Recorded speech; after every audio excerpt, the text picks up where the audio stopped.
Jerry Last, Technical Sales Specialist for RATH by AVIRE. This is a quick instructional video on the installation of our visual elevator communication system, the SmartView 2.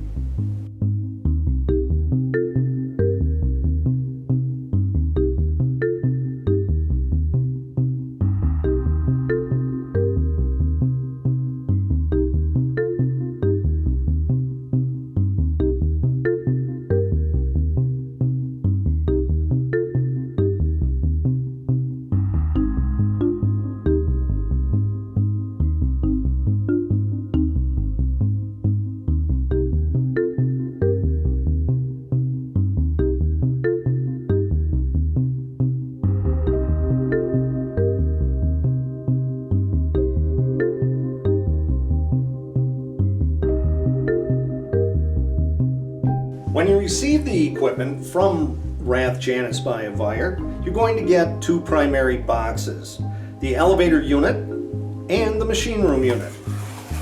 Inside of the elevator unit box, you have the elevator unit as well as a couple of plastic pieces that are going to allow for the connection into the elevator cab. They also act as spacers, so one is thicker than the other depending upon the depth of the pass-through of the window. Then we also have the connectors. Remember, keep track of your connectors. These are going to plug into the different ports that are on the side to make our connections to our unit. Then we also have our machine room unit. The machine room unit has the installation and operations manual included in it. So keep track of this until you're familiar enough to have it memorized. But all of the step-by-step instructions, wiring diagrams, light indicators, the network parameters are all located in here. Use this as your reference material and it's very helpful. And of course we have our machine room unit. The machine room unit is a simple red box and it is powered via our 24-volt power supply that is pre-connectorized. So that goes all together along with the connectors that are used for the machine room unit.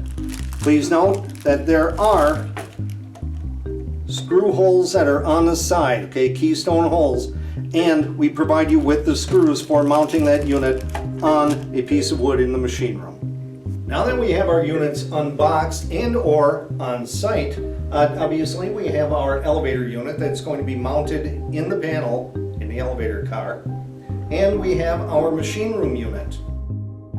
Our signals for demonstration purposes are going to be provided via our RATH Janus by AVIRE voice gateway. This is a cellular device that provides us with analog dial tone. And our internet connectivity is going to be provided via our cellular data gateway. So these devices are available. Contact your RATH sales professional for proper pricing.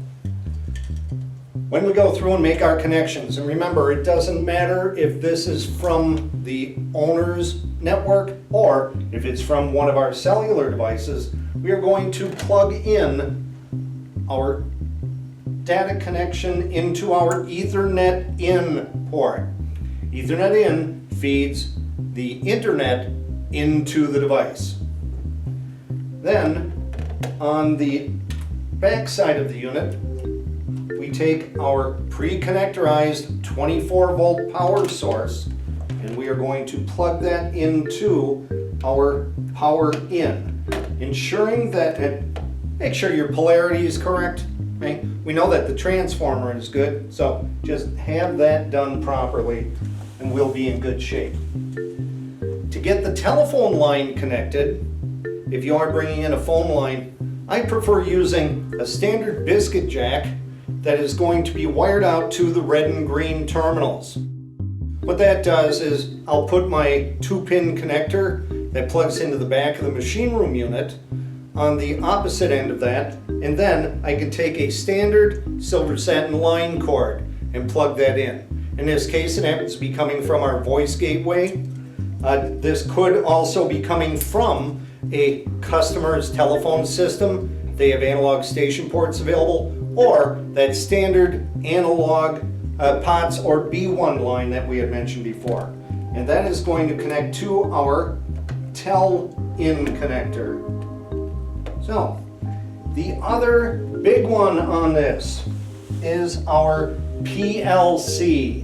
And the PLC connection is how the machine room unit talks to the elevator unit.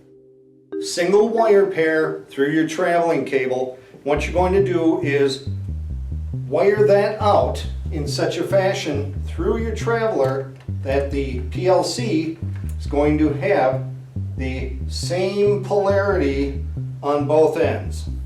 And once those units are connected between the connector marked PLC in the machine room and the connector marked PLC in the elevator, then we sit back and wait for a minute, because what's going to happen next is the machine room unit is going to recognize that it has something connected, and it is going to start talking and pair up with that elevator unit.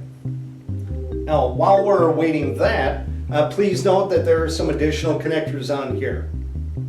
Say 24 volt LED with the plus and minus. Some elevator manufacturers have the call button associated with the phone so that it has either an illumination internal or the illumination ring on the outside. Typically that's 24 volts DC, so we can take that out of the 24 volt LED output and connect that up to that to provide that power. Down beneath that we have our buttons.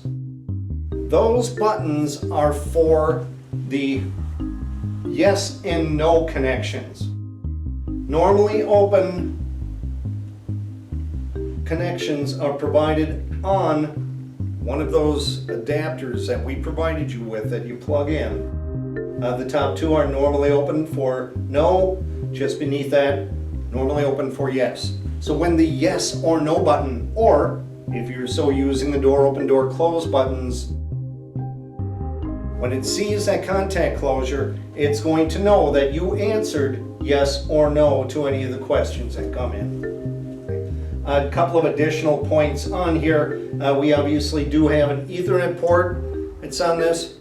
You are not going to use that Ethernet port unless directed to do so by your technical support professionals here at RATH Janus by AVIRE. Now, we have our power applied. We have our routed internet with the proper ports open, and we have our outside telephone line provided to the unit. When all of that is done and we have our elevator unit connected to the PLC connector in the machine room, then our indicator lights should read as follows. Your power light is going to be on solid, meaning you have your 24 volts DC. Status light is going to be blinking. That's to make it stand out a little bit. The internet, that means that we have a proper connection to the internet and we can talk on that bidirectional pathway that we need. The telephone in means that you have a good working recognized telephone line that's attached to the tell-in port on the back of the machine room unit. And then the car phone being green means that it recognizes that it has the elevator unit wired out properly and in proper order to the PLC on both sides. Once we complete that and we have those lights in that fashion, we can verify that we have the connectivity that we require by going to the unit and pressing and holding the yes and no buttons simultaneously for about 7 seconds. When we do that, then the screen is going to illuminate and it will provide us with an IP address. If we're on somebody else's network and they are passing out DHCP, Dynamic Host Control Protocol. That means that I plug it into the network and the network gives it an address. After this gets an address off the network, get the MAC address and the IP address that was given to this unit back to the IT department and request that they do a permanent lease on the DHCP address that was given to this device. Now that we've done that, we are ready to go through and do our programming.